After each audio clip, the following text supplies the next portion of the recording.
In this short tutorial, I will show you how to set up passcode to lock this chat in WhatsApp. This is an easy process that can help keep your conversations private and secure. Follow these simple steps, and you will be able to protect your messages from prying eyes. To get started, swipe down from the top, just like this, and then tap on the gear icon at the top right corner.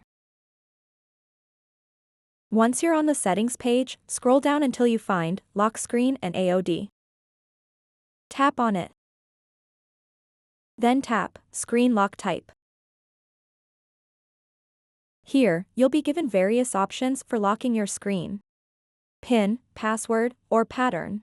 Each option offers a different level of security based on personal preference. Select one of these options according to what feels most secure for you. Follow the on-screen instructions carefully to set it up on your device. After successfully setting up your screen lock type, it's time to return to WhatsApp. Open the app again as usual. Now that you're back in WhatsApp, try locking your chat again. And there you have it.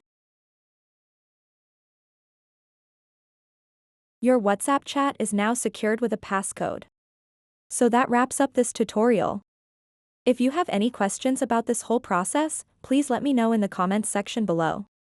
And if this video helped you out, please give it a big thumbs up and subscribe to this channel for more tutorial videos like this one. Thank you so much for watching, and have a good day.